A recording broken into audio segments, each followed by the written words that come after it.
Hello and welcome back to Unnati IAS.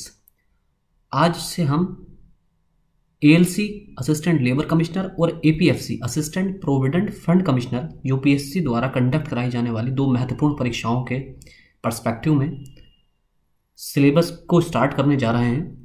आज से हम लेबर लॉज के लेक्चर डिस्कस करेंगे। लेबर लॉज जो कि हमारा इन दोनों ही एग्जाम्स का इम्पॉर्टेंट टॉपिक है, लेबर लॉज। इसमें शुरू करने से पहले हम ये देखेंगे कि हमें कौन कौन से इसके अंतर्गत एक्ट पढ़ने हैं, कौन कौन से अधिनियम पढ़ने हैं जो हमारे एग्जाम पर्सपेक्टिव से इम्पॉर्टेंट हैं, और साथ ही साथ किसी भी अधिनियम को शुरू करने से पहले उसके पीछे एक बैकग्राउंड होता है, एक हिस्टोरिकल बैकग्राउंड होता है। कुछ परिस्थितियां होती हैं जिसकी वजह से धीरे धीरे डिमांड क्रिएट होती है और एक डिमांड अधिनियम का लास्ट में रूप ले लेती है।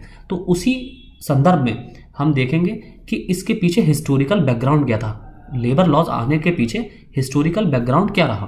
तो उससे पहले हम देख लेते हैं कि हमें लेबर लॉज के अंतर्गत मुख्यतः कौन कौन से अधिनियम पढ़ने हैं। हालांकि हमने पिछले लेक्चर में भी देखा था कल के, लेकिन एक बार फिर से देख लेते हैं। सबसे पहला है हमारा कारखाना अधिनियम, most important topic. Labour laws के अंतर्गत हमें तो पढ़ना तो है ही, साथ ही साथ ये हमारे एएलसी के सिलेबस में स्पेशली मेंशन किया गया है। लेबर लॉज के अलावा ये स्पेशली मेंशन टॉपिक है कारखाना अधिनियम 1948, फैक्ट्रीज एक्ट 1948। इसी तरह औद्योगिक विवाद अधिनियम, इंडस्ट्रियल डिस्प्यूट एक्ट 1947, औद्योगिक नियोजन स्थायी आदेश अधिनियम, industrial employment standing orders act 1946, व्यवसाय संघ अधिनियम 1926, न्यूनतम मजदूरी अधिनियम 1948, मजदूरी भुगतान अधिनियम 1936, पेमेंट ऑफ वेजेस एक्ट। ये दोनों भी एक्ट हमारे यहाँ एएलसी के सिलेबस में स्पेशली मेंशन किए गए हैं। और हाँ, ट्रेड यूनियन एक्ट, इसको भी स्पेशली मेंशन अलग से किया गया है। इसी तरह कर्मचारी राज्य बीमा अधिनियम, इसको आप लेबर लॉस और सोशल सिक्योरिटी दोनों के ही पर्सपेक्टिव में आप देख सकते हैं। तो ये सोशल सिक्योरिटी का भी टॉपिक है। अगला है फिर हमारा घातक दुर्घटना अधिनियम 1855, फेटल एक्सीडेंट एक्ट, प्रसूति प्रसुविधा अधिनियम 1961, मैटरनिटी बेनिफिट एक्ट, कर्मचारी भविष्य निधि एवं प्रकीर्ण प्रावधान अधिनियम 1952, employees provident fund and miscellaneous provisions act. ये हमारे एपीएफसी के लिए बहुत ज़्यादा इंपॉर्टेंट है। क्यों? क्योंकि एपीएफसी ईपीएफओ डिपार्टमेंट की एक वैकेंसी है, ईपीएफओ डिपार्टमेंट, और ये जो एक्ट है, अधिनियम है, ये ईपीएफओ डिपार्टमेंट का ही एक्ट है। तो इसलिए इस दृष्टि से भी ये एपीएफसी के लिए ज़्यादा महत्वपूर्ण है। कंपैरेटिवली है तो दोनों के लिए महत्वपूर्ण, लेकिन एपीएफसी के लिए ये ज़्यादा महत्वपूर्ण अधिनियम है। इसी तरह परिवार पेंशन योजना तथा निक्षेप सहबद्ध बीमा योजना अधिनियम, family pension scheme and deposit affiliate insurance scheme 1978, कर्मचारी प्रतिकार अधिनियम 1923, एम्प्लॉय कंपनसेशन एक्ट 1923। हम सारे ही एक्ट डिटेल में एक अधिनियम पर पूरा एक लेक्चर बनाएंगे ताकि आपको किसी भी तरह का कंफ्यूजन ना हो, और जितने भी इंपॉर्टेंट हमारे आर्टिकल्स होंगे उसके अंदर, जितने भी सेक्शंस होंगे, धाराएं होंगी, जो हमारे एग्जाम पर्सपेक्टिव से specially ALC assistant labour commissioner के, क्योंकि यहाँ से थोड़ा डीप क्वेश्चन आपसे पूछा जाएगा अधिनियम से। तो इसमें क्योंकि यहाँ पर देखिए इसलिए पूछा जाएगा डीप क्वेश्चन क्योंकि इसमें स्पेशल क्वालिफिकेशन मांगी गई है आपसे। आपको ग्रेजुएशन के साथ ग्रेजुएशन प्लस आपके पास 2 साल का डिग्री या डिप्लोमा होना चाहिए सोशल वेलफेयर में, या फिर लेबर वेलफेयर में, या सोशल वर्क में, या एमबीए होना चाहिए पर्सनल मैनेजमेंट में, या फिर आपके पास लॉ डिग्री होनी चाहिए। लॉ डिग्री तो प्रेफरेंशियल है, लेकिन इसके अलावा आपके पास ग्रेजुएशन के अलावा इन सारी चीज़ों में से कोई एक होना चाहिए। या तो सोशल वेलफेयर में डिप्लोमा होना चाहिए 2 साल का, या फिर डिग्री होनी चाहिए, या फिर डिप्लोमा होना चाहिए लेबर वेलफेयर में, या फिर आपके पास एमबीए होना चाहिए पर्सनल मैनेजमेंट में। तो इसलिए जब स्पेशल क्वालिफिकेशन की यूपीएससी ने डिमांड करी है तो यूपीएससी बेवकूफ़ नहीं है। अगर उसको एकदम सतही क्वेश्चन पूछना होता, सरफेस लेवल से क्वेश्चन पूछना होता, तो वो आपको ईपीएफओ की ईओ के एग्जाम की तरह, ईपीएफओ का जो ईओ का हाल ही में एग्जाम हुआ है 5 सितंबर को, उस एग्जाम की तरह, या फिर एपीएफसी का जो आने वाले है नोटिफिकेशन, इस एग्जाम की तरह आपसे सभी क्वेश्चन पूछ लेता। अगर पूछना होता तो उसमें आपको स्पेशल क्वालिफिकेशन की डिमांड नहीं होती। जैसे कि आपको सिंपल ग्रेजुएशन की डिमांड होती, यूपीएससी आपसे सिंपल ग्रेजुएशन की डिमांड करती, जैसे कि एपीएफसी और ईओ के एग्जाम में की जाती है, अगर यूपीएससी को सही क्वेश्चन पूछना है। लेकिन अगर यूपीएससी ने स्पेशल क्वालिफिकेशन को मेंशन किया है तो यूपीएससी बेवकूफ़ नहीं है, कुछ वजह ही होगी। और जब वजह है स्पेशल क्वालिफिकेशन मेंशन करने की, तो आप ये याद रखिए कि आपसे इस क्वालिफिकेशन के आधार पर आपसे डीप क्वेश्चन या डीप नॉलेज की वो आपसे अपेक्षा करती है, एक्सपेक्ट करती है यूपीएससी कि आपको इन लॉस के बारे में जितने भी लॉज हैं इनके बारे में आपको डीप थोड़ी नॉलेज होनी चाहिए। ऐसा भी नहीं कि आप बिल्कुल लॉ के स्टूडेंट हो, जरूरी नहीं है। लॉ के अगर हैं तो आपको प्रेफरेंस दिया जाएगा सेम या इक्वल नंबर पर, लेकिन फिर भी आपको थोड़ी डीप नॉलेज होनी चाहिए। तो इसमें हम बाल एवं किशोर श्रम अधिनियम देखेंगे 1986, बंधुआ मजदूर प्रथा निवारण अधिनियम 1976, prevention of bonded labour practices act, ठेका श्रम विनियमन और उन्मूलन अधिनियम 1970, उपदान भुगतान अधिनियम payment of gratuity, special mention है ये आपके सिलेबस में एएलसी में स्पेशल मेंशन टॉपिक है। भवन और अन्य निर्माण श्रमिक रोजगार का विनियमन और सेवा की शर्तें, ये भी स्पेशल मेंशन टॉपिक है या एक्ट है आपके एएलसी के सिलेबस में। Building and other construction workers regulation of employment and condition of services act 1996। अब शुरू करते हैं इसके हिस्टोरिकल बैकग्राउंड से। देखिए पहले ऐसा होता था, पहले के समय में श्रम जो होता था यानी कि लेबर का मतलब यह है लेबर करने वाले व्यक्ति, श्रम करने वाले व्यक्ति, इनको एक कम्युनिटी समझा जाता था। राजा महाराजा या एलीट क्लास जो होता था लेबर क्लास को क्या समझता था? एक कम्युनिटी समझता था, एक वस्तु समझता था। इसको इंसान को इंसान ना समझकर एक वस्तु समझा जाता था। अब जब किसी भी चीज को, किसी भी ऑब्जेक्ट को देखिए बिल्कुल एकदम हर चीज एक दूसरे से लिंक है। ये सारा अगर आप पढ़ने की समझने की कोशिश करें तो ये सारा थियोरिटिकल ना होकर आपको एकदम से कॉन्सेप्चुअल लगेगा। अगर आप एक चीज से एक से लिंक करते चले जाएंगे टॉपिक को, या एक कॉन्सेप्ट से दूसरे कॉन्सेप्ट को लिंक करेंगे तो अपने आप ही थ्योरी बनना शुरू हो जाएगी। देखिए अगर आप किसी भी वस्तु को या ऑब्जेक्ट को वस्तु समझेंगे यानी कि एक यूज करने वाली वस्तु समझा जाएगा, किसी को अगर ऑब्जेक्ट समझा जाएगा, ह्यूमन ना समझा जाएगा, तो एक ह्यूमन टेंडेंसी होती है। अगर आप कोई सामान लाए हैं बाजार से खरीद कर तो आप उसको यूटिलाइज करने की कोशिश करेंगे ज़्यादा से ज़्यादा, ताकि आपका ज़्यादा से ज़्यादा उसका पैसा वसूल हो जाए।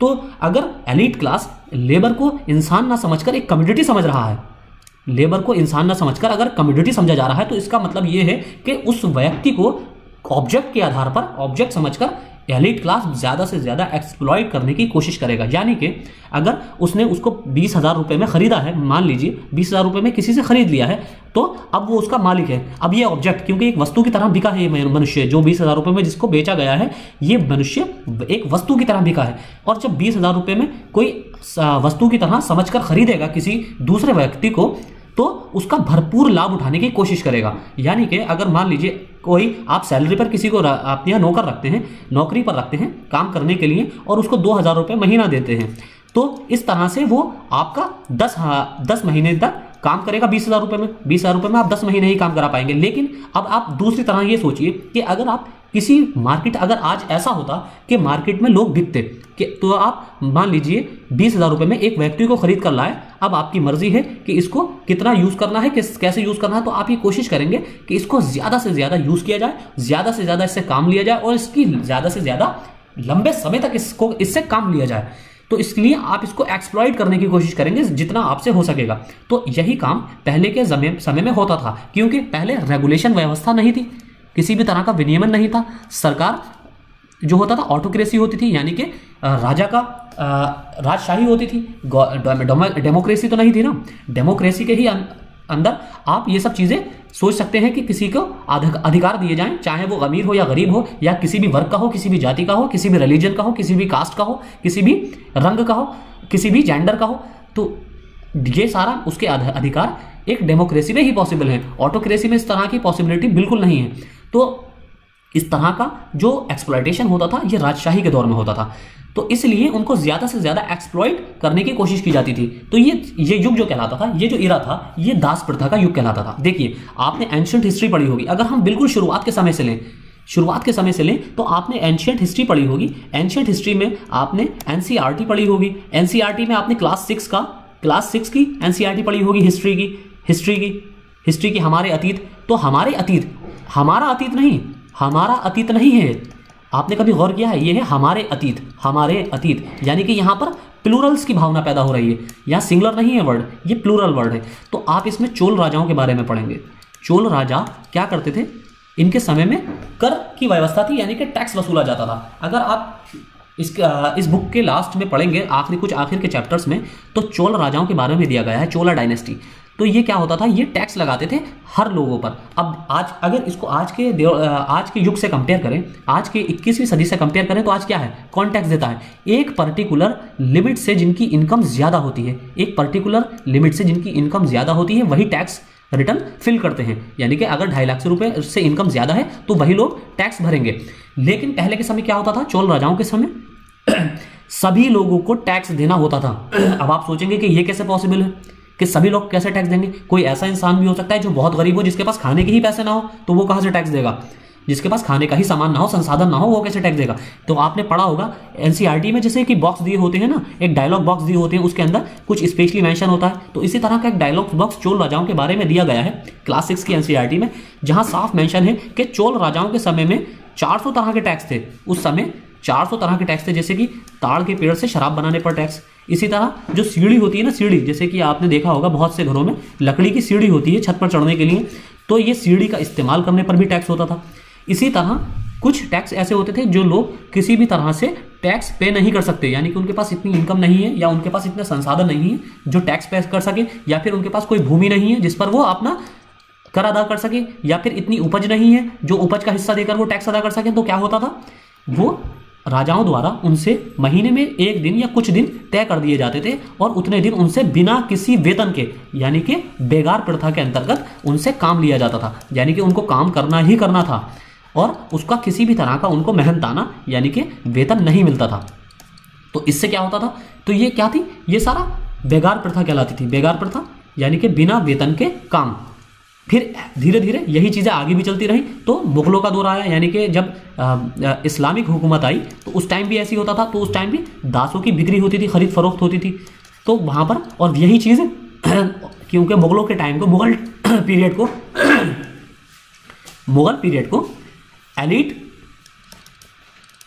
एलीट रूल भी कहा जाता था। एलीट रूल क्योंकि यहाँ पर कुलीनों का बहुत ज़्यादा बोलबाला था, जैसे कि जमींदार वर्ग। ऐसे ही आपने औरंगजेब के टाइम में सुना होगा कि ज़्यादातर लोगों की जो जात जो होती थी, 7,000 जात मनसबदार होते थे, जोतदार होते थे, या 7,000 जात का मनसबदार होता था। जिसकी जितनी ज़्यादा जात होती थी उतनी ही ज़्यादा बड़ा वो मनसबदार होता था या जमींदार होता था।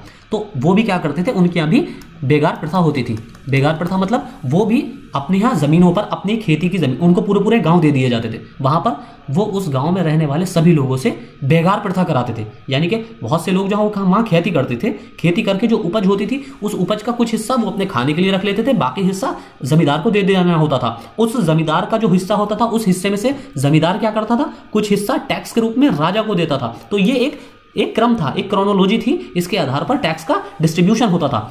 तो लेकिन कुछ लोग ऐसे भी होते थे जो किसी भी तरह का काम करने में असमर्थ होते थे, तो उनसे बिना वेतन के या बिना किसी उपज के महीने के कुछ दिन काम लिया जाता था। तो ये सारी बेगारी प्रथा या फ्यूडल सिस्टम था।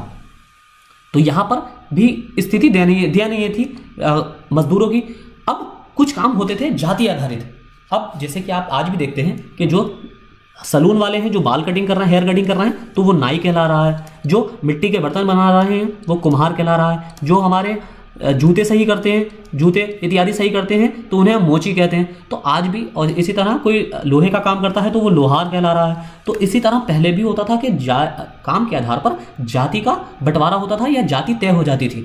तो उसी आधार पर भी लोगों को एक्सप्लॉइट किया जाता था, क्योंकि ये थोड़े हीन दृष्टि के काम माने जाते थे। इसी तरह देखिए, यहाँ पर एक कल्चरल एस्पेक्ट और ज्योग्राफिकल एस्पेक्ट का भी बहुत बड़ा फर्क होता है। किसी भी तरह के काम को लेकर ज्योग्राफिकल एस्पेक्ट और कल्चरल एस्पेक्ट का बहुत बड़ा फर्क होता है। इसका एक जीता जागता उदाहरण ये है कि आपने देखा होगा इंडिया के अंदर अगर पेट्रोल पंप है, ये हम आपको बिल्कुल एकदम रियल एग्जांपल दे रहे हैं। पेट्रोल पंप जो होते हैं, अगर आप मान लीजिए आपके घर के पास कोई ऐसा व्यक्ति रहता है या कोई ऐसा बिजनेसमैन रहता है जिसके 5 से 10 पेट्रोल पंप चल रहे हैं, अनिल अंबानी टाइप। तो अनिल अंबानी के तो हालांकि बहुत ज़्यादा हैं, मुकेश अंबानी के। अगर मान लीजिए कोई एक आम आदमी भी है, आम तो नहीं कहेंगे, दो मैंगो मैन तो नहीं होगा इस तरह का, 5-10 पेट्रोल पंप वाला आदमी, तो उसकी बहुत ज़्यादा हमारे यहाँ, हमारे समाज में बहुत ज़्यादा वैल्यू होती है। यानी कि हम उसको बहुत अच्छा, मतलब बहुत एकदम एलीट क्लास मानते हैं और बहुत अच्छा बिजनेसमैन, उसको बहुत ज़्यादा इज्जत की नज़र से देखा जाता है कि भाई ये तो बड़े पैसे वाले हैं, पेट्रोल पंप है इनके 5-10। लेकिन अगर यही आप यूएसए में चले जाएं, यूनाइटेड स्टेट ऑफ अमेरिका, यहाँ पर पेट्रोल पंप यानी कि जिसके पेट्रोल पंप होते हैं, पेट्रोल पंप वाला व्यक्ति को बहुत हीन दृष्टि से देखा जाता है। यानी कि पेट्रोल पंप का कार्य करना, पेट्रोल पंप पर पेट्रोल पंप लगाना यानी कि ये इस तरह का बिजनेस करना बहुत हीन दृष्टि का काम कार्य समझा जाता है। और हमारे यहाँ इंडिया में इसको बहुत ऊंचे दर्जे का काम समझा जाता है कि पेट्रोल पंप वाले के मालिक ही हैं, इनके 5-10 पेट्रोल पंप हैं। वहीं यूएसए के अंदर ये है कि वहां पर पेट्रोल पंप चलाना का काम जो है वो बहुत हीन दृष्टि का, तुच्छ दृष्टि का माना जाता है, एक लोअर क्लास का ये काम समझा जाता है। तो ये कल्चरल एस्पेक्ट पर भी डिपेंड करता है। किसी भी तरह का काम के आधार पर जाति को कैटेगराइज करना ये ज्योग्राफिकल एस्पेक्ट पर भी आधारित है। अब ज्योग्राफिकल एस्पेक्ट पर और कल्चरल एस्पेक्ट पर किस तरह आधारित है, तो आपने देखा होगा कि वैदिक पीरियड के समय से ही ये चीज चली आ रही है कि जो लोगों की जाति, जो लोग जिस तरह का काम करते थे उनकी जाति का उसी के आधार पर बंटवारा कर दिया जाता था, या उनकी जाति को उसी आधार पर कैटेगराइज कर दिया जाता था। इसी तरह अब उसी चीज को मद्देनजर रखते हुए हमारे यहाँ जब भारत में लोकतंत्र स्थापित हुआ, जब भारत आजाद हुआ, तो हमने फंडामेंटल राइट्स में आर्टिकल 23 और आर्टिकल 24 जो बंधुआ मजदूरी से और बलात् श्रम से संबंधित हैं, इनको आर्टिकल फंडामेंटल राइट्स में मेंशन किया कि यहां पर किसी भी तरह का बंधुआ मजदूरी और बलात् श्रम गैर कानूनी होगा। इसको प्रतिबंधित किया गया, प्रोहिबिटेड किया गया, और उल्लंघन होने पर इसका कड़ी इसमें सजा रखी गई है। इसी तरह इसके बाद अब मुगलों के टाइम के बाद हमारे यहाँ आता है, जैसे कि हमने एंशिएंट हिस्ट्री में चोल राजाओं की बात करी, फिर मुगल टाइम्स की बात करी, जिसमें हमारे यहाँ जमींदार वर्ग होता था, जमींदार वर्ग किस तरह से एक्सप्लॉइट करता था। इसी तरह अब इसके बाद जैसे एकदम क्रमिक है, ये सीक्वेंशियल है। इसके बाद आता है कॉलोनियल पीरियड। हमारे यहाँ कॉलोनियल पीरियड आता है, यानी कि ब्रिटिश इरा आती है। अब ब्रिटिश इरा में आपने देखा होगा सबसे ज्यादा अगर एक्सप्लॉइट किया गया है तो ब्रिटिश इरा में हमारे यहाँ की लेबर क्लास को किया गया है। तो ब्रिटिशर्स ने जहां जहां हुकूमत करी, उन्होंने ऐसा नहीं है इंडिया में ही इस तरह एक्सप्लॉइट किया है, उन्होंने पूरी दुनिया में जहां पर भी हुकूमत की, जहां पर भी शासन किया, उसमें उन्होंने इसी तरह से इसको अप्लाइड किया मजदूरों को, यानी कि लेबर क्लास को, या फिर अपनी कॉलोनियों को जहां पर उनका उपनिवेश होता था। उपनिवेश वाले देशों में लोगों को दोयम दर्जे का नागरिक समझा जाता था, सेकंड क्लास सिटीजन समझा जाता था, और उनको पूरी ताकत के साथ एक्सप्लॉइट किया जाता था। वो आज भी यही कहते हैं, आज भी उनके अंदर बहुत सी लोगों में ये इस तरह की स्पिरिट है कि ये जो व्हाइट पीपल हैं, व्हाइट पर्सन्स जो हैं, वही फर्स्ट सिटीजन्स हैं दुनिया में, उन्हीं को ही दुनिया में रहने का अधिकार है, और जो ब्लैक या ब्राउन लोग हैं उनको जीने का अधिकार नहीं है। ये आज भी ज्यूज, जो बहुत से ज्यूज हैं, इनकी यही मान्यता है आज भी यहूदियों की, कि जो व्हाइट हम हैं, हमारी ही व्हाइट की सुप्रीमेसी होनी चाहिए, व्हाइट की ही सुप्रीमेसी होनी चाहिए। ये इस तरह की इनकी आइडियोलॉजी है आज भी, और इसी के आधार पर ये दुनिया में काम भी करते हैं। तो उपनिवेशवाद में क्या था, अब आपने एनसीईआरटी पढ़ी होगी, स्पेक्ट्रम पढ़ी होगी। तो बंगाल का जो रीजन था, क्या था, बंगाल एक प्रांत था। तो बंगाल प्रांत के अंतर्गत कौन कौन से हिस्से आते थे, बिहार का हिस्सा आता था, उड़ीसा का हिस्सा आता था, ये सारे बंगाल प्रांत के ही अंतर्गत आते थे। तो आपने यहाँ पर नील की खेती के बारे में पढ़ा होगा। नील की खेती जो होती थी, वहां पर एक जो प्राइवेट आदमी होता था, यानी कि एक निजी पर्सन, वो क्या करता था, वहां के लोगों से, वहां के लोकल लोगों से एक कॉन्ट्रैक्ट करता था। अब यहां पर देखिए किस कदर यहां पर एक्सप्लॉइट किया जाता था मजदूरों को। एक्सप्लॉइट आपने मुगल इराके में तो पढ़ा ही होगा, लेकिन उसकी जो चरम सीमा है वो आपको कॉलोनियल पीरियड में देखने को मिलेगी। कॉलोनियल पीरियड में कैसे, कॉलोनियल जो इरा था उसमें किस तरह इन्होंने एक्सप्लॉइट किया, वही हम बताने वाले हैं। ऐसा होता था कि जो बगान होते थे, नील के बगान होते थे, वहां पर बंगाल के अंतर्गत जो क्षेत्र आता था वहां पर नील की खेती की जाती थी। उस नील की खेती में एक कॉन्ट्रैक्टर होता था। वो कौन सा होता था, वो ब्रिटेन के ज्यादातर कॉन्ट्रैक्टर होते थे। वो क्या करते थे, वहां के लोकल लोगों से एक अनुबंध किया जाता था। अब जैसे मान लीजिए 5 साल का अनुबंध होगा, अब 5 साल तक ये लोकल पीपल अपनी उस जमीन पर किसी भी तरह की उपज नहीं उगा सकता था। पहली चीज ये हो गई कि वो किसी भी तरह की उपज इस 5 साल तक नहीं उगा सकता था, उसको सिर्फ नील की ही खेती करनी थी। दूसरा, इस नील की खेती को भी, यानी कि इस नील की जो उपज होती थी, जो इंडिगो का जो कल्टीवेशन होता था, इस इंडिगो को इस ब्रिटिशर्स के हाथों ही, या इस ईस्ट इंडिया कंपनी का जो यहाँ सरकारी, ये एक सरकारी आदमी नहीं था, ईस्ट इंडिया का कंपनी का एक सरकारी आदमी नहीं होता था, सरकारी रिप्रेजेंटेटिव नहीं होता था, ये कोई प्राइवेट बिजनेसमैन होता था, इसका कंपनी से कोई रिलेटेड मतलब नहीं है। लेकिन सिर्फ इतने पर भी, क्योंकि ये ब्रिटेन का होता था, इसलिए भी इसको इतने ज्यादा अधिकार थे कि ये एक तो कॉन्ट्रैक्ट कर सकता था, तो वहां का लोकल आदमी उस कॉन्ट्रैक्ट को तोड़ नहीं सकता था किसी भी हालत में, एनी हाउ। उसको किसी भी तरह की परमिशन नहीं थी कॉन्ट्रैक्ट के एक भी प्रोविजन के उल्लंघन करने की, एक भी प्रोविजन को तोड़ने की। दूसरा, अगर 5 साल तक का उसका कॉन्ट्रैक्ट है तो वो 5 साल से पहले, उसके 5 साल तक उस पर इंडिगो के अलावा किसी भी दूसरी उपज की खेती नहीं कर सकता था। दूसरी चीज, जो उपज होती थी, हालांकि नील की ही जो खेती हो रही है, उसको ये लोकल आदमी सिर्फ और सिर्फ इसी ब्रिटेन के व्यक्ति के ही हाथों बेचेगा, जो जिससे इसने कॉन्ट्रैक्ट किया है। इसको किसी थर्ड पर्सन को ये लोकल आदमी नहीं बेच सकता। चौथी चीज, अब तीसरी चीज इसमें क्या है, जो पैसा ये देगा वही पैसा इसको एक्सेप्ट करना है। ये भी किसी भी तरह की इसमें बार्गेनिंग नहीं कर सकता इसके बाद, एक बार कॉन्ट्रैक्ट होने के बाद।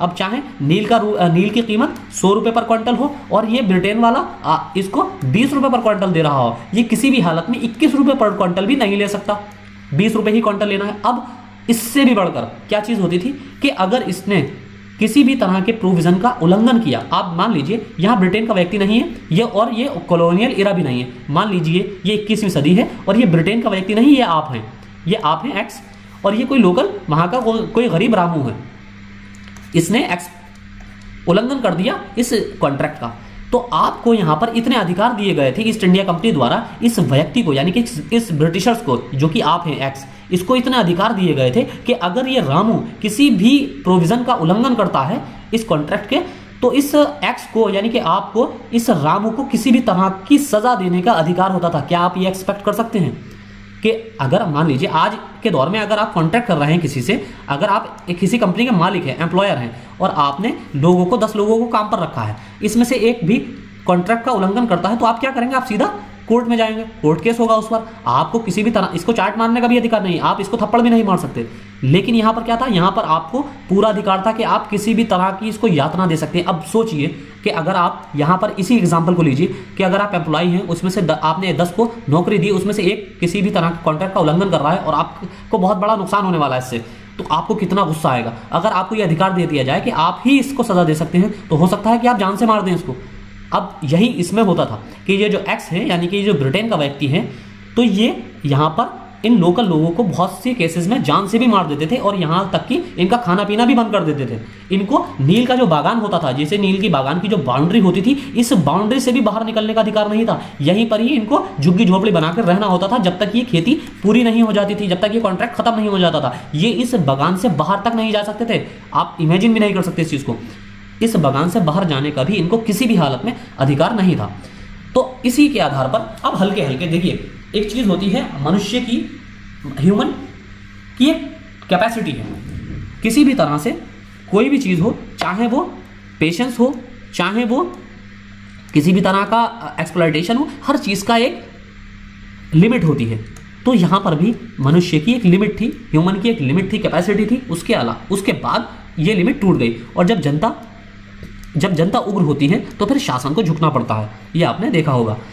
तो फिर इसी के आधार पर बहुत ज्यादा जब जनता उग्र होने लगी, जब उनका सब्र टूटने लगा, तो उन्होंने डिमांड रखना शुरू की कि अपने अधिकारों के लिए। देखिए ऐसा होता है कि आपने कहावत सुनी होगी, नॉर्थ इंडिया में एक कहावत बहुत प्रचलित है कि अंगूठा पकड़कर गले पर चढ़ गए।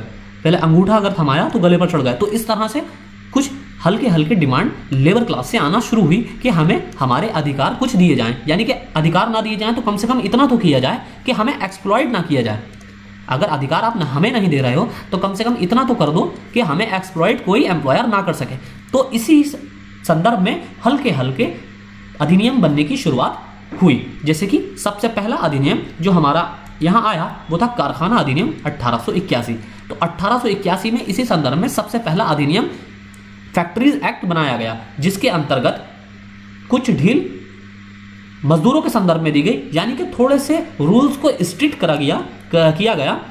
किसकी तरफ?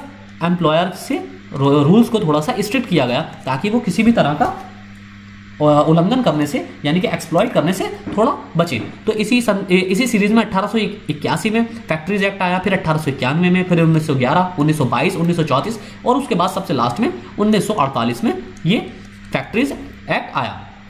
फिर अब हल्के हल्के ऐसा हुआ कि लोग, जैसे कि हमने आपको बताया नील की खेती में क्या होता था कि ये सजा देने का अधिकार था। जो निजी व्यक्ति होता था, जो कॉन्ट्रैक्ट में शामिल है, जिसने कॉन्ट्रैक्ट किया है लोकल लोगों से, उसको सजा देने का भी अधिकार था। तो क्या होता था, इसमें कई बार इतनी बुरी तरह से यातनाएं दे दी जाती थी कि जिसकी वजह से उस लोकल व्यक्ति की मृत्यु भी हो जाती थी। अब इसी आधार पर हल्के हल्के डिमांड हुई कि अगर दुर्घटना में किसी व्यक्ति की मृत्यु होती है, यानी कि किसी कर्मकार की मृत्यु होती है, तो उसको मुआवजा मिलना चाहिए। तो इसी संदर्भ में अधिनियम पारित किया गया जो कि कंपनसेशन से रिलेटेड था, जैसे कर्मकार प्रतिकार अधिनियम 1923। फिर ये कर्मकार प्रतिकार अधिनियम आया। इसी तरह फिर जो डिस्प्यूट होते थे, जैसे कि अगर लोकल लोगों से अनुबंध किया जा रहा है नील की खेती के लिए, अब नील की खेती मान लीजिए अब जब समय पूरा हुआ तो वहां पर ये 20 रुपए क्विंटल खरीद रहा है, और जबकि मार्केट में इंडिगो की वैल्यू 100 रुपए क्विंटल चल रही है। तो इस तरह अब जाहिर सी बात है डिस्प्यूट क्यों होगा, हितों, हमेशा डिस्प्यूट किस चीज को लेकर होता है, अपने हित को लेकर।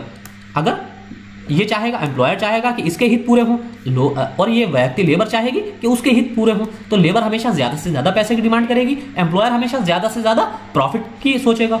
तो अब इस संदर्भ में क्या होता है कि उद्योग में इंडस्ट्री में विवाद होते हैं। तो इसलिए औद्योगिक विवाद अधिनियम आया 1926 में, 1929 में औद्योगिक विवाद अधिनियम आया। फिर अब हल्के हल्के यूनियन बनना शुरू हुई, जब इन्होंने देखा कि जब लेबर क्लास ने ये देखा कि एकता में ताकत है, यूनिटी में ताकत होती है, तो उन्होंने ट्रेड यूनियन की तरफ यानी कि अपनी यूनियंस बनाना शुरू की। तो अब उसके बाद ट्रेड यूनियन एक्ट आया 1926 में। फिर मजदूरी भुगतान अधिनियम आया, क्योंकि मजदूरी सही नहीं दी जाती थी, बेगार प्रथा की जाती थी, लोगों को दास प्रथा के रूप में रखा जाता था, उनको बिना वेतन के काम लिया जाता था उनसे। तो अब इसमें न्यूनतम मजदूरी भुगतान अधिनियम आया। फिर 1963 में औद्योगिक नियोजन स्थायी आदेश आया, स्टैंडिंग ऑर्डर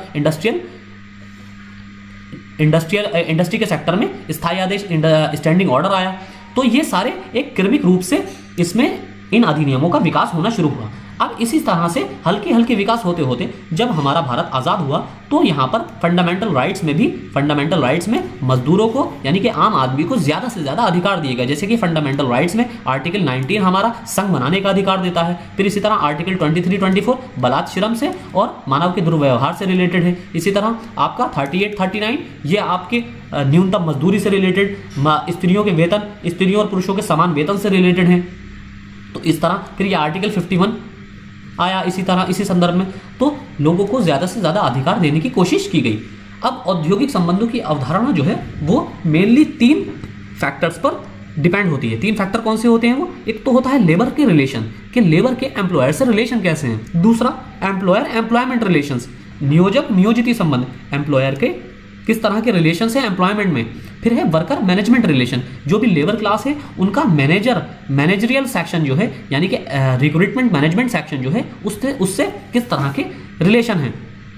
अब औद्योगिक संबंध प्रतिष्ठान पर के आधार पर भी होते हैं, क्षेत्र के आधार पर भी होते हैं और राष्ट्र स्तर पर भी पाए जाते हैं। अब इसी तरह औद्योगिक संबंधों के 2 प्रमुख तत्व होते हैं। जितने भी इंडस्ट्रियल रिलेशन होते हैं उनके 2 प्रमुख तत्व होते हैं, 2 फैक्टर्स होते हैं। कौन कौन से 2 फैक्टर होते हैं? एक तो होता है कॉपरेशन। देखिए 2 ही तरह की सिचुएशंस हो सकती हैं, एम्प्लॉयर और एम्प्लॉई में 2 तरह की सिचुएशन हो सकती हैं। या तो उनके बीच कॉपरेशन होगा या फिर उनके बीच कॉन्फ्लिक्ट होगा। यही 2 सिचुएशंस हो सकती हैं। अब कॉन्फ्लिक्ट क्यों होगा? दोनों ही, एम्प्लॉयर हो चाहे एम्प्लॉई हो, लेबर क्लास हो या फिर एम्प्लॉयर क्लास हो, ये क्या चाहती है? दोनों ही अपने अपने हितों को बढ़ावा देना चाहते हैं। एम्प्लॉयर हमेशा चाहेगा कि उसको ज़्यादा से ज़्यादा प्रॉफिट होना चाहिए और एम्प्लॉय हमेशा चाहेगा कि उसकी ज़्यादा से ज़्यादा वेजेस हो, उसको ज़्यादा से ज़्यादा सिक्योरिटी मिले, ज़्यादा से ज़्यादा इंसेंटिव मिले, ज़्यादा से ज़्यादा उसके काम का जो घंटे हो वो कम किए जाएं। तो इस तरह से हमेशा दोनों क्लास अपनी अपनी हित चाहेंगे और इसी वजह से कॉन्फ्लिक्ट ऑफ इंटरेस्ट होता है। देखिए जैसे कि आप आज के दौर में भी देखते होंगे कि बैंक कर्मी कभी हड़ताल कर रहे हैं, किस वजह से? कि उनको सैलरी नहीं मिल रही है या फिर उनको कम सैलरी मिल रही है या फिर उनको ज़्यादा काम कराया जा रहा है या फिर उनको इंसेंटिव्स नहीं दिए जा रहे हैं, तो इसलिए कॉन्फ्लिक्ट होते हैं। फिर आता है एक पारस्परिक सहयोग यानी कि म्यूचुअल कॉपरेशन का एक कॉन्सेप्ट। ये क्या होता है? ये दोनों के बीच में कराए जाने की कोशिश की जाती है सरकारों द्वारा, चाहे वो राज्य सरकार हो, स्टेट गवर्नमेंट हो या फिर सेंट्रल गवर्नमेंट हो। क्या चाहती है? ये दोनों ही सरकारें ये चाहती हैं कि एम्प्लॉयर और एम्प्लॉई के बीच कम से कम कॉन्फ्लिक्ट होनी चाहिए, ताकि इंडस्ट्री में यानी कि मैन्युफैक्चरिंग सेक्टर में किसी भी तरह की बाधा ना आए। क्योंकि अगर एक भी अपना मान लीजिए अगर लेबर क्लास काम करना बंद कर दे तो प्रोडक्शन बंद हो जाएगा। एम्प्लॉयर बिना अगर ज़्यादा ही गुस्से में आए वो अपनी मिल ही बंद कर दे, यानी कि मिल ही बंद कर दे तो भी बहुत ज़्यादा परेशानी हो जाएगी। क्योंकि जितनी भी लेबर क्लास है, अगर मान लीजिए 100 लोग काम कर रहे हैं तो 100 लोगों का जाहिर सी बात है डायरेक्टली 100 लोगों की नौकरी चली गई अगर एम्प्लॉयर ने। जैसे कि आपने देखा होगा अभी बहुत सी कंपनियां जो कार मैन्युफैक्चरिंग कंपनियां हैं उन्होंने यहाँ से प्लांट हटा लिया। अभी हाल ही में इसी साल 2 या 3 कंपनियों ने अपने प्लांट हटाए हैं। इसी तरह लास्ट ईयर हार्ले डेविडसन जो थी उसने अपना प्लांट हटाया है। तो क्या है, इससे कई लोगों की नौकरियां गई, क्योंकि यहाँ पर एम्प्लॉयर ही चला गया। एम्प्लॉयर ही चला गया, चाहे वो उसमें किसी भी तरह की जो गवर्नमेंट पॉलिसीज रेस्पॉन्सिबल रही हो। तो हमेशा गवर्नमेंट ये चाहती है कि एम्प्लॉयर और एम्प्लॉय के बीच म्यूचुअल अंडरस्टैंडिंग होनी चाहिए। इसी संदर्भ में सामाजिक न्याय की अवधारणा आती है। सामाजिक न्याय, इसके संदर्भ में जो दार्शनिक थे अरस्तु, उन्होंने कहा था कि समाज की संरचना व्यक्ति से होती है। देखिए, जो सबसे छोटी इकाई है समाज के, सोसाइटी की सबसे छोटी इकाई कौन सी है? ह्यूमन, यानी कि मैन। ह्यूमन जो है, मैन नहीं बल्कि ह्यूमन कहेंगे, जिसमें हमारा जेंडर भी दोनों आ जाते हैं। तो ह्यूमन जो है किसी भी सोसाइटी का एक प्राइमरी यूनिट होती है, यानी कि सबसे छोटी यूनिट होती है। जैसे कि किसी भी मनुष्य के पूरे फिजिकल बॉडी की सबसे छोटी यूनिट क्या है? सेल। इसी तरह ये प्राइमरी यूनिट क्या है? ह्यूमन। समाज का अस्तित्व इसकी निरंतरता पर, यानी कि अगर सोसाइटी को एग्जिस्टेंस में रहना है तो ये किस बात पर निर्भर करेगा? ये इस बात पर निर्भर करेगा कि ह्यूमन एग्जिस्ट रहना चाहिए, व्यक्ति एग्जिस्ट रहना चाहिए, तभी समाज कोई एग्जिस्ट रह सकता है। दोनों एक दूसरे के पूरक और अभिन्न हैं, ये दोनों ही एक दूसरे के सप्लीमेंट्री हैं। समाज व्यक्तियों से कुछ अपेक्षाएं करता है तो व्यक्ति भी समाज से कुछ अपेक्षाएं करता है। अगर सोसाइटी व्यक्ति से कुछ एक्सपेक्ट कर रही है तो व्यक्ति भी सोसाइटी से कुछ एक्सपेक्ट करता है कि व्यक्ति ये चाहता है कि उसकी इज्जत की जाए, उसको गरिमापूर्ण जीवन दिया जाए समाज में। इसी तरह आगे हम देखते हैं भारतीय संविधान के परिप्रेक्ष्य में सामाजिक न्याय, social justice in the perspective of Indian constitution. यहाँ क्या है? भारत, जैसे कि आपको पता है, एक कल्याणकारी और समाजवादी राज्य है, जो कि इसके प्रेम्बल से भी स्पष्ट होता है। इसकी अगर प्रेम्बल आपको याद ना हो तो इसको हर हालत में याद कीजिए। अनुच्छेद 19 सम्मेलन की स्वतंत्रता, जुलूस निकालने का अधिकार सभी नागरिकों को प्रदान करता है। इसके अलावा संचरण, निवास, वृत्ति, व्यापार आदि करने का भी अधिकार भी सभी नागरिकों को प्रदान करता है। तो आपने देखा होगा आर्टिकल 19 में 6 तरह के अधिकार आपको दिए गए हैं। इसी प्रकार अनुच्छेद 38 राज्य की लोक कल्याण की अभिवृद्धि के लिए सामाजिक व्यवस्था बनाने का आदेश देता है, जिसमें सामाजिक, आर्थिक, राजनीतिक न्याय आदि दिलाने का प्रावधान है। और अनुच्छेद 39 में राज्य पर कर्तव्य आरोपित किया गया है कि अपनी नीति इस प्रकार संचालित करेगा कि आर्टिकल 39A क्या कहता है कि पुरुष स्त्री सभी नागरिकों को समान रूप से जीविका के पर्याप्त साधन उपलब्ध हो। आर्टिकल 39B क्लॉज बी, समुदाय के भौतिक संसाधनों का सर्वोत्तम सामूहिक हित में आवंटन हो। आर्टिकल 39 क्लॉज सी, आर्थिक व्यवस्था इस प्रकार से चलेगी जिससे धन और उत्पादन संसाधनों का संकेंद्रण ना हो, यानी कि जैसे कि आप सुनते होंगे कि 1% टॉप के 1% लोगों के पास 50% वेल्थ है इंडिया की, तो इस तरह का संकेंद्रण ना हो। आर्टिकल 39 क्लॉज डी, सभी को समान कार्य के लिए समान वेतन, बहुत इंपॉर्टेंट आर्टिकल है, याद रखना है आपको। यहाँ से आपसे क्वेश्चन जरूर पूछा जाएगा क्योंकि कॉन्स्टिट्यूशन ऑफ इंडिया आपके एलसी के सिलेबस में स्पेशली मेंशन किया गया है। जनरल स्टडीज को मेंशन नहीं किया गया है, बल्कि सिर्फ और सिर्फ कॉन्स्टिट्यूशन ऑफ इंडिया को मेंशन किया गया है। हालांकि पूरे चांसेस हैं कि इस बार जनरल स्टडीज को मेंशन कर दिया जाएगा।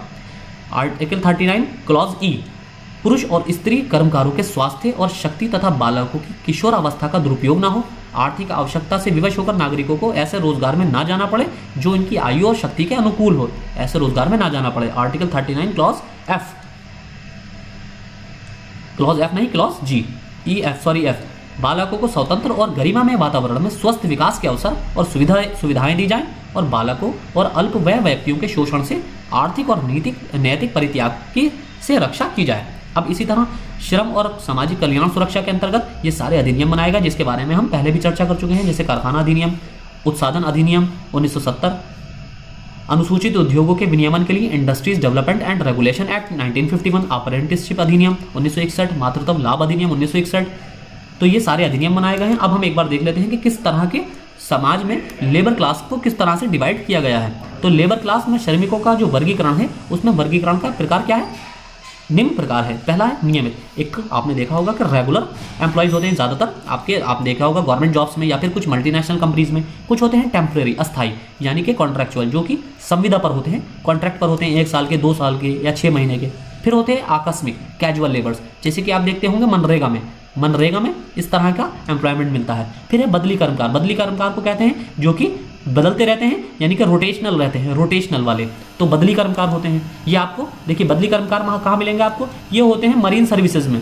मरीन सर्विसेज का आपने नाम सुना होगा, जो प्राइवेट कंपनीज होती हैं जो कार्गो शिप्स चलाती हैं, वो क्या करती हैं 6 महीने की लिए जॉब पर रखती, मतलब जॉब तो परमानेंट होती है इसमें किसी भी व्यक्ति की, मान लीजिए आप हैं तो आपकी जॉब तो परमानेंट होगी, लेकिन आपको सिर्फ 6 महीने ही काम पर बुलाया जाएगा। 6 महीने सेकंड को बुला लिया जाएगा क्योंकि 6 महीने की आपको छुट्टी दी जाएगी और इसमें भी आपको पूरी सैलरी दी जाएगी।